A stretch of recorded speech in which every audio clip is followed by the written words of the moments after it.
Hey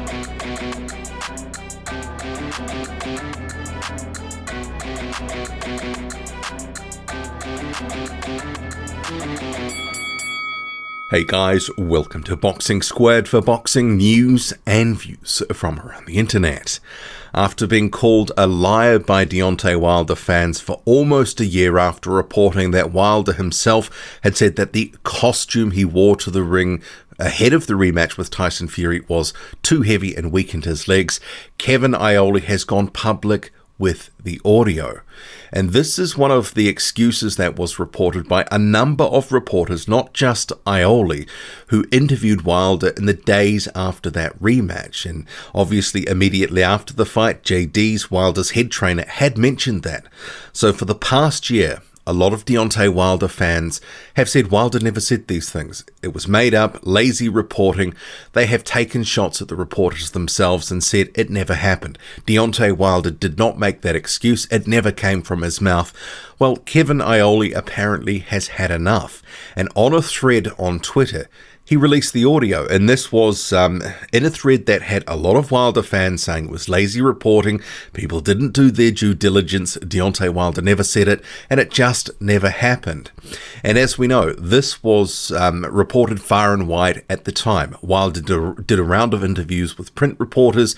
They all reported the same thing because he said it to them all. Lance Pugmire, Dan Raphael, Kevin Iole, just to name a few of the big-name reporters that covered those statements. And since then, there's been a wave of interference by Deontay Wilder fans claiming it just never happened. Well, Iole has released it on SoundCloud. Have a listen. He said he was going to fight that way. That wasn't the Deontay that we've seen for, 40-some plus fights. What do you think happened? Did he hurt you early on that, affected you the rest of the way? No, he didn't hurt me at all. It was the simple fact that, my uniform coming out, Kevin, was way too heavy for me. I didn't have no legs from the beginning of the fight. And for those who are hard of hearing, we'll play it again. Simple fact that, my uniform coming out, Kevin, was way too heavy for me. I didn't have no legs from the beginning of the fight. So categorically, Deontay Wilder, after the rematch with Tyson Fury, was running that line. That suit that he wore to the ring, which he claimed was 40 to 45 pounds, was too heavy. It weakened his legs. He was using it as an excuse for losing to Tyson Fury. And at the time, he was derided in public by pretty much everyone, fans, media, also fighters themselves. You may recall Charles Martin, his stablemate, said that it was absolute BS and Deontay Wilder just needed to stop saying that stuff. But there was a wave, almost like a reinventing of history in the days, weeks and months after that loss, that Deontay Wilder never said these things, that he never said that he wore a suit and it weakened his legs and it was too heavy, etc. And people have come to my channel, other channels, and just said, you've made it up. You provide the quotes to these people, they say, oh, well, they made it up. It just never happened. And one of the reasons I felt compelled to actually get into this topic after I was copied into a tweet that took me to the actual tweet of Kevin Iole's. Here's a screenshot of him posting that on Twitter. And if you want to go find it yourself, do go to his Twitter page and then go to the tweets and replies, and you will be able to dig down to find it. And in that page, in that sort of Twitter thread, some people are saying, actually, if he is right, I'll apologize. But this whole thing after the fight has been absolute madness.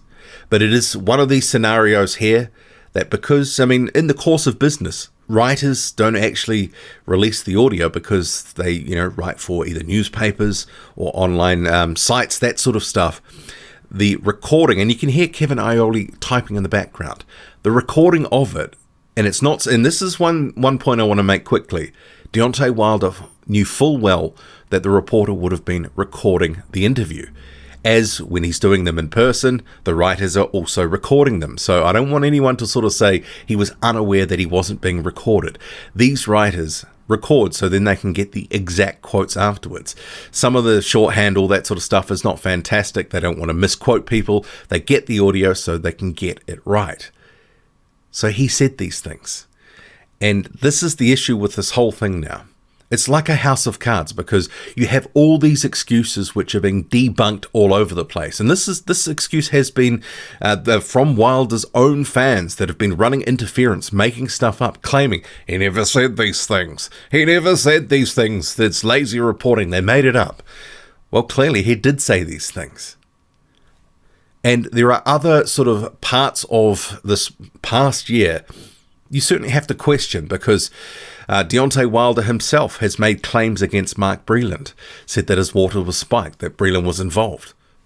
Where's the proof? Where's the evidence?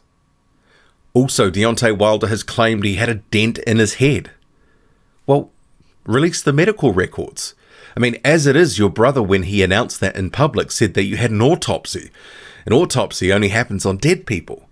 So, I mean, there's a number of things that have been said here that you just kind of, like, what, if people are believing this and all this sort of stuff, I mean, where's the proof? If any of this was true, surely he'd be taking some of this to court. And there's all this whole issue with the gloves, and people are like, you can't explain the gloves, you can't explain the gloves. Well, can you explain the gloves? Because there seems to be 73 different excuses floating around on this. What is it? Did he have no padding in there? Or were his hands down? Was there an egg weight sized object, as Deontay Wilder claims? I mean, there seems to be no one actual crystallized, sort of excuse on that one. There's multiple things going on there. And I'd note at this point, in respect of all that, a lot of the stuff around that comes from the first fight. After the loss in the rematch in February 2020, a lot of the stuff around the gloves related to the first fight. And people have been confusing the two. They've been saying stuff that happened to the first fight shows Fury must have cheated in the second. But it's not even proven that he cheated in the first fight. But a lot of people just think everything is from the second fight. But people aren't being consistent. And what we've had, and, for months I didn't want to talk about any of the stuff, and I didn't, because it was so silly. There was so much nonsense about the stuff floating around. It wasn't worth dignifying with the response. But when you have the fighter himself coming back and making all these sorts of claims and accusations, it actually puts it more in the public forum. It makes it more of an issue, because it's not just a small clique of demented fans running, sort of free PR for Deontay Wilder and making up excuses and trying to shoehorn, certain things, square peg, round hole sort of situation.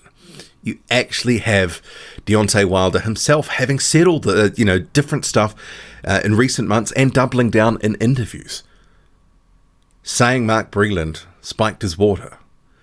No proof, no nothing. And if he had a dent in his head and he's trying to back up that, the gloves must have been loaded, well, where's the medical records? Show us. I mean, obviously they can't prove that he had an autopsy, as his brother Marcelo's claimed, because they only happen on dead people. So there's so many things with this that don't stack up, don't add up. And people can't make their minds up that are running interference for Deontay Wilder on the gloves thing themselves.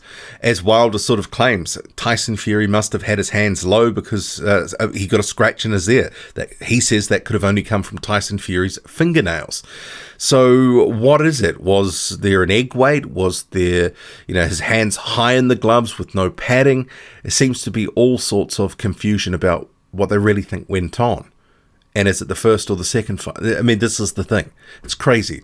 But in respect of this, Kevin Iole has obviously felt he needed to defend himself in public after all the sort of rubbish that was directed towards him and others and anyone else who's quoted that. People didn't believe that Wilder ever said it. They said the quotes were lies. It was all made up, lazy reporting what everyone else had said.